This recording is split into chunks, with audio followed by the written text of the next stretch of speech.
अब ये गर्मी चल रही है बंधुओं, बिल्कुल ठंडा और चिल दही खाने को चाहिए पड़ता है।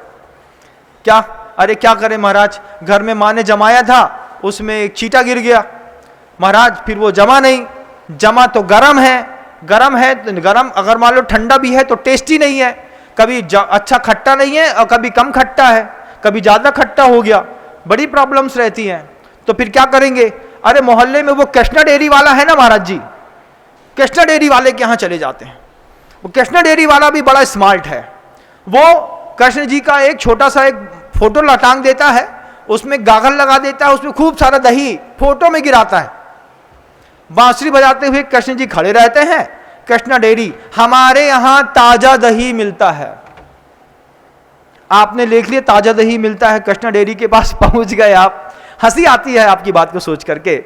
हमारे भी तो डेयरी वाले भक्त हैं कि नहीं है, उनकी कहानी अपनी जुबानी सुनाऊं। जब दुर्ग का हमारा एक बहुत अच्छा शावक था, उसने कहा महाराज जी दही जो होता है, जो मई और जून और जुलाई में बिकता है ना, वो दिसंबर में जमा दिया जाता है।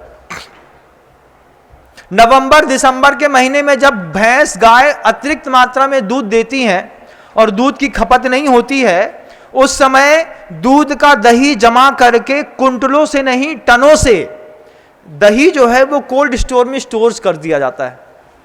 अब कोल्ड स्टोर में दही स्टोर पे रखा हुआ है। कैसे रखा है, 200 लीटर की जिसमें केमिकल की केन आती है, उस केमिकल वाली केन में वो दही जो है बंधुओं 200 किलो की 200 से ज्यादा केन्स वहां पे सुरक्षित रखी हैं। अब उसमें से कृष्णा डेयरी वाला बेटा क्या करता है कि वो कृष्णा डेयरी वाला रोज एक केन दही वहां से कोल्ड स्टोर से उठवाता है, ला करके अपने घर में रखता है। फिर घर में मिट्टी की कसेड़ी रहती है, उस कसेड़ी में दही निकाल करके रात में डाल देता है। रात भर में वो दही पूरी कसेड़ी में साफ सुथरा होकर के एक सा जगह ले लेता है।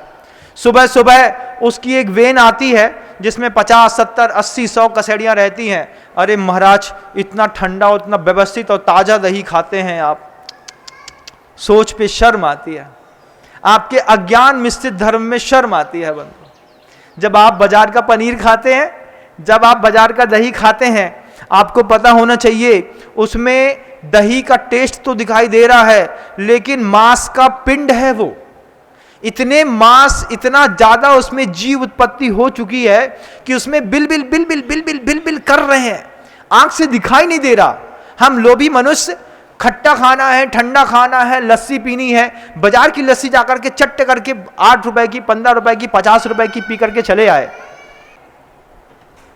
हम चले आए और आकर के अपने आप शांति से बैठे हुए हैं ये बात को सोच करके कि अरे हमारे घर में तो सारी सुख सुविधाएं हैं। सुख सुविधा नहीं है, आपका अज्ञान आपसे अनजाने में ऐसा पाप करा रहा है। ये पाप का कर्म जब आप भोगेंगे, जब उदय में आएगा, तब पता नहीं चलेगा बंधु। वो दही, एक गिलास दही की जो लस्सी है, वो कल शाम को कोई भैंस का दूध निकला होगा, उसको उबाला होगा, उसको जमाया होगा। इस भ्रम में मत रहिएगा, बिल्कुल इस भ्रम में मत रहिएगा। इस भ्रम में भी बिल्कुल मत रहिएगा कि वो बाजार का जो पनीर आप खाते हैं, वो पनीर सुबह सुबह किसी ने फाड़ करके आपके हाथ में दे दिया है। कितने सारे केमिकल्स रहते हैं। मैं कहना चाह रहा था, भोग की शुद्धि रखिए, भोजन करिए, लस्सी पीना है पीजिए, उसमें कौन सी बात हो गई।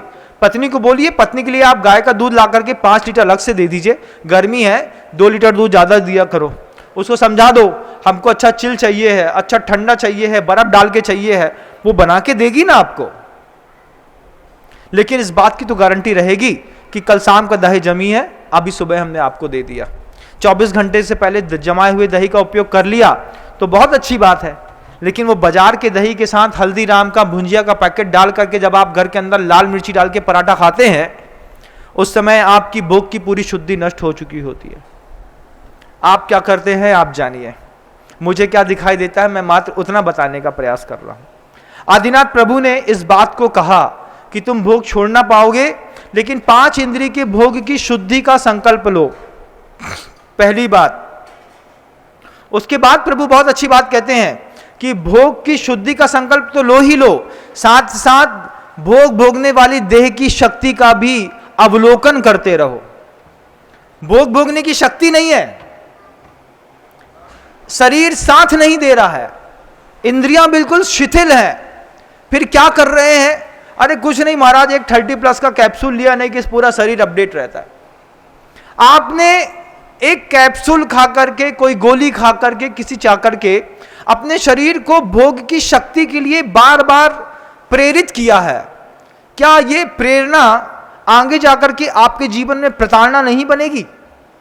जब अंग अंग टूट जाएगा, लीवर काम करना बंद कर देगा, फंक्शंस काम करना बंद कर देंगे, आंखों में आपके कंजाइटिवाइटिस के बहाने कांच बिंद हो जाएगा, जब पता चलेगा महाराज जी ये गोलियां ज्यादा खाते थे, रीढ़ की हड्डी में कैंसर हो गया है, जब पता चलेगा बोन मेरो झुकने के लिए अब तैयार नहीं है, यही भोग की शक्ति। पहले देख लीजिए आपने शरीर की, हमारी ताकत है कि नहीं? सामने वाला तो बहुत कुछ चाह रहा है हमसे, वो तो हमारी जान लेना चाह रहा है, भोग के बहाने तो क्या जान दे दें?